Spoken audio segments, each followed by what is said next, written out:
Okay, now I've got all the sides laid out in their respective positions. That's the top up. Over there's the top. First thing you're going to notice is right along here there's a board.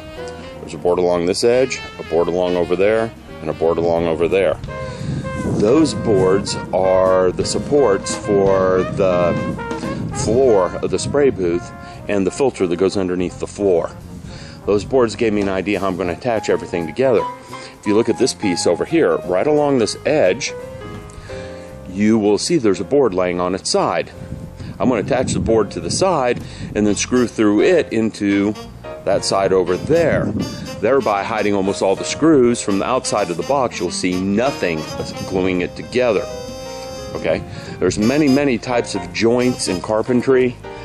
Dovetails, lap joints, rabbet joints.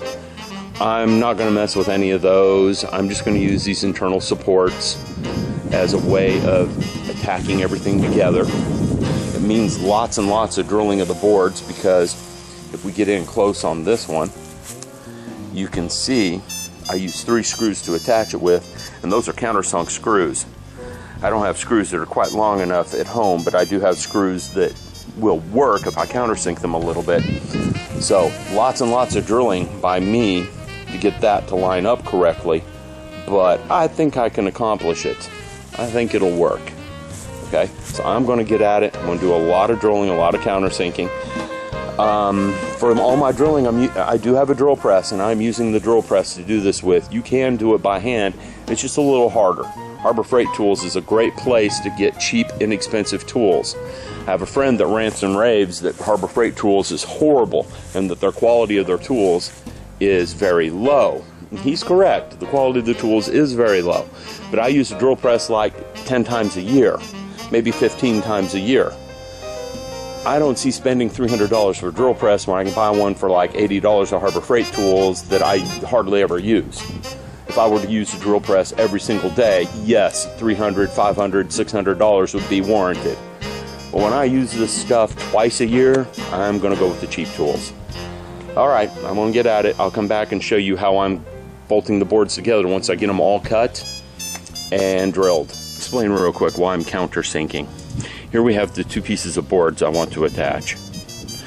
Take my screw, which isn't long enough to even go through one board, as you can see here, but if I drill it down in, I get it sink down about halfway into the plywood, and it won't show on the outside.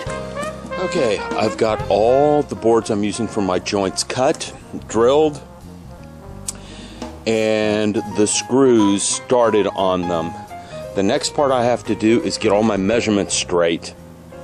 That's a bad part with using this kind of a joint. If you don't have your measurements down perfect, you're going to end up with some really wonky parts and parts that don't line up correctly.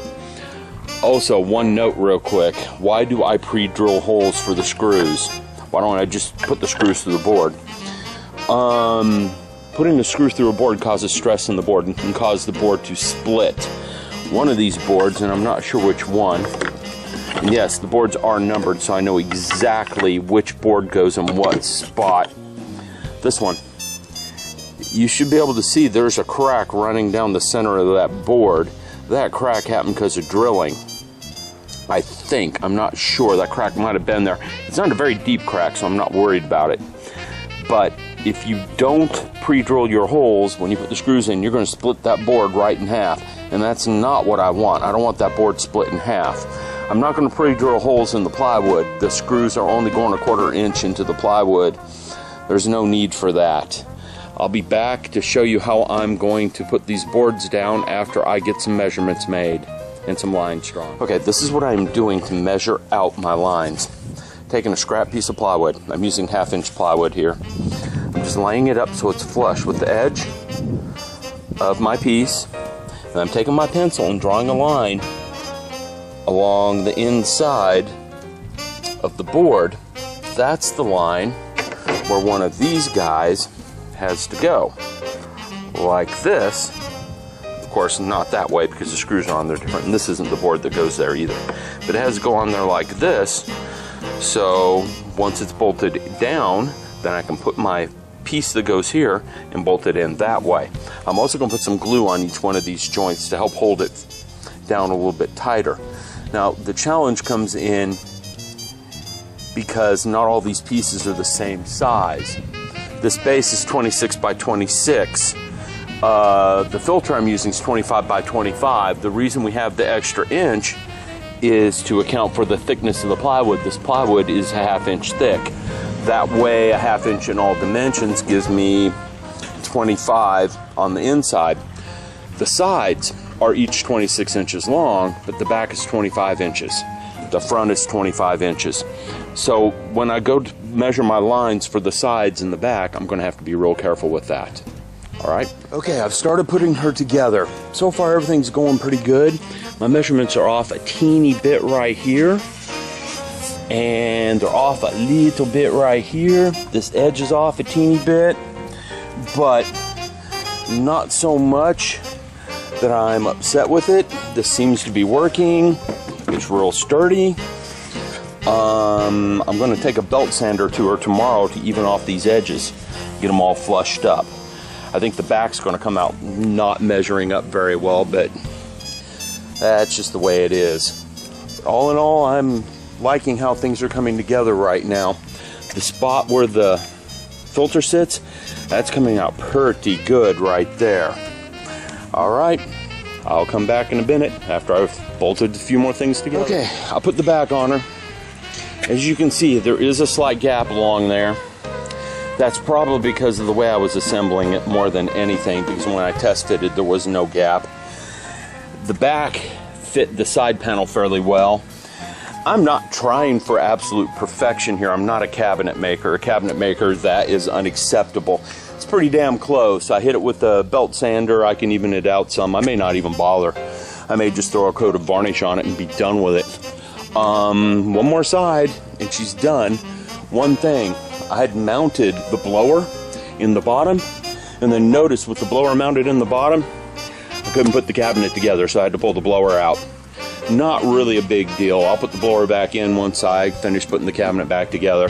But once I'm done bolting this together, what I have left is the top and electrical. Not much left. Hey, as you can tell, I'm running out of daylight real quick. I don't know if you guys can see any of that, but I got a swarm of dragonflies hovering over me. I'm not too worried about them. I actually like dragonflies. Did come across one problem. Notice right here, there's a pretty monster gap along that side. When I was doing my measurements and double checking, I noticed that it wasn't 25 inches across on one side. I don't know if that was my fault or the fault of the home improvement store. I'm not going to place blame with anyone on that one. It just came out off a little bit. But everything else came out pretty squared up. Here's the front of it. Here is the pegboard I'm going to use. It's sitting in there. It's sturdy. I don't know if it's sturdy enough to handle my 14-pound cat. No, actually, he's 18 pounds, and he's not fat. Just a really big cat. But it is sturdy enough to handle whatever model I put on top of it.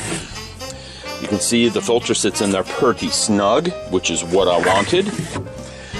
And you can see the inside. Holes for electrical are all there like they should be. I'm about to put the blower motor back in. I can't complain. This has been a project that has kind of been enjoyable. I'm not done yet. I'm not going to put the top on it until I get the light mounted on the top and the electrical run. I also have pegboard for the back here, and I'm not going to put that on until I've run the electrical. So I still have a few more things to do. What I think I'm going to do tomorrow, I can't do it now, but what I'm going to do tomorrow is get the light mounted on the top and the top mounted in and start dealing with electrical, because I can get to do those parts inside. Woohoo! Well, that's it for tonight. Until the next update.